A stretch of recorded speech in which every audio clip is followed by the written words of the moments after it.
When I look up slow living on YouTube, oftentimes the most popular videos are folks who have left society behind and gotten a cabin in the woods.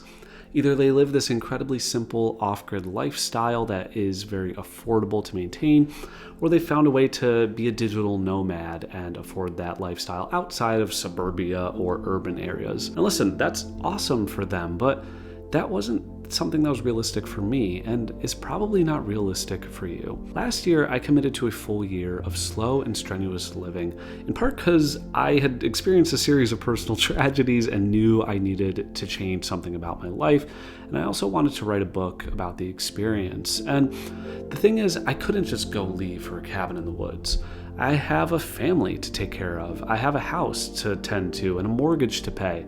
I have a regular 9-to-5 job that I actually like and that I'm good at, so I didn't want to leave it all behind. A couple months ago, I posted a short film about how that year of slow living changed my life, and it resonated a lot more than I thought it would with folks. But I didn't explain in that video how I actually did it. How I slowed down in the midst of my normal suburban 9-to-5 lifestyle. And so that's what I want to teach you about in this video. As a side note, I did write that book. It's called Slow and Strenuous, and it's set to be released this summer. So if you want to read about my experience with slow living in our fast-paced world of convenience, go ahead, sign up at the link in the description for the waitlist, and I'll let you know as soon as it is available.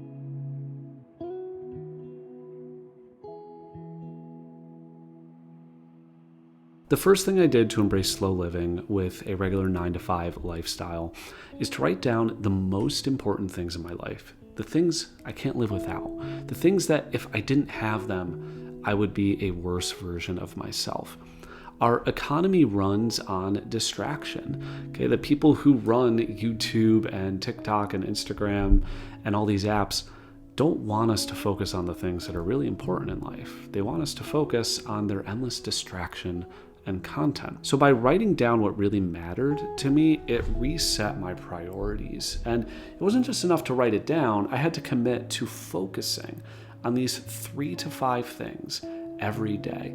Nothing else mattered more than these things. And this is what I set my schedule around, even if it meant working less or turning down a coaching position for a little bit of extra money. For me, this was my spiritual path, my family and friends, my health and fitness, and adventure. And so throughout the year, I made these an absolute priority in my life because I realized if I was neglecting these things, it's because I was moving too quickly. So that'd be the first thing I'd recommend is write down what are the 3 to 5 things you can't live without, or that would make you a worse person if you didn't have them in your life. That's going to be your priority for this next stage.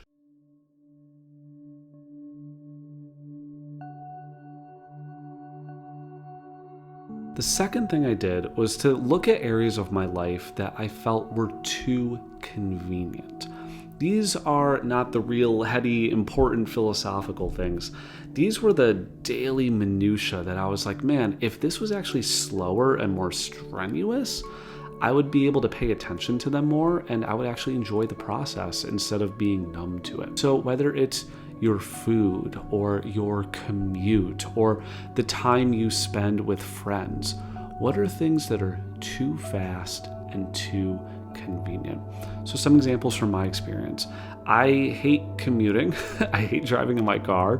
And so I'm fortunate enough to live in an area where I can safely bike to work. So throughout the year, I rode my bike to work because it was slower and it was more strenuous, but I really enjoyed it a lot more. At one point during the year, I spent a month joining the slow food movement. I felt my food was too fast and too convenient. And so I committed to not eating anything processed for a whole month. I cooked every meal from scratch. My wife and I went and visited a farm that we get cheese from because we wanted to see the source. You could also think about your communication. If you focus on texting friends or just DMing them or sending them memes, maybe a phone call is in order, right? It's slower, it's a little more friction involved, but that's what matters in life.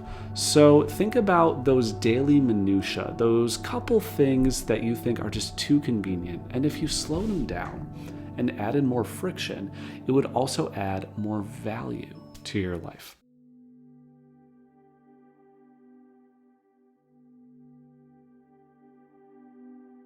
We've all consumed enough. Products, marketing, content, food. It's time to start creating. And so for me, I really wanted to write a book. And so throughout the past year, I got in my chair just about every day and wrote until it was finished.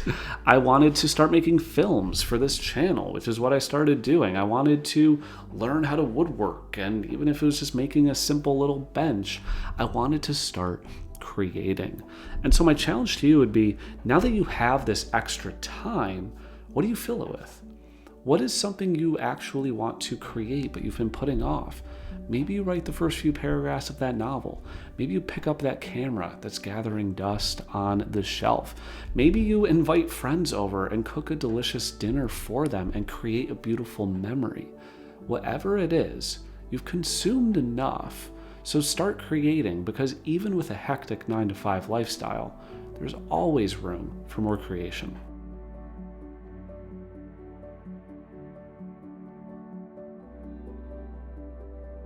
The last thing I did to embrace slow living with a conventional 9-to-5 lifestyle was to start really small. I can't leave it all behind and go be an ornamental hermit for a middle-aged wealthy family, although that sounds very appealing sometimes. The reality is I had to go to work, I had to go to meetings, I have busy obligations, I have a family to take care of, and so I couldn't overhaul my whole life. But I could look at those 3 to 5 things that were most important to me and dedicate more time and focus to them. I could take those small areas of life that I felt were too fast and too convenient, and one at a time make them slower and more strenuous. Throughout the course of the last year, I went 10 days without internet, and I joined the slow food movement, and I celebrated every phase of the moon, and I went on big challenging adventures, and I spent more time with friends. But I didn't do all that between Monday and Wednesday. I took my time. I did one thing at a time. What I found is by doing that, little habits started to creep in to where there was more overlap, but it took months. In some cases, it took the whole year for that to develop. So start small so that you don't get burned out, ironically, on trying to live slowly.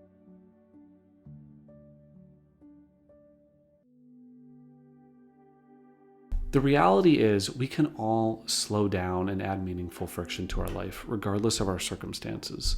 What worked for me is going to be different than what works for you.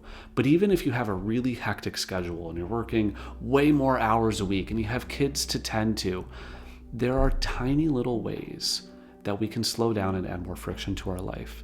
There are things that matter way more than the breaking news and constant distractions of our phone that we need to spend more time and focus on. And so if we commit to even just slowing down one area of our life and focusing more on another area of our life, we will feel the benefits. And it'll be that first little domino that can have a huge effect down the line. If you're watching this and you're feeling inspired, what I would encourage you to do is to leave a comment below about one area of life you want to spend more time and focus on because it's so important to you, and one area of life you want to slow down and make a little more challenging. I would love to read your ideas in the comments, and who knows, your idea may inspire someone else. In addition, if you want to read about my full experience with a year of slow and strenuous living, go ahead and sign up for the waitlist for my book, set to be released later this year. The link is in the description. Thank you so much for watching. I hope you found this helpful. I appreciate your time and attention, and I'll see you next time.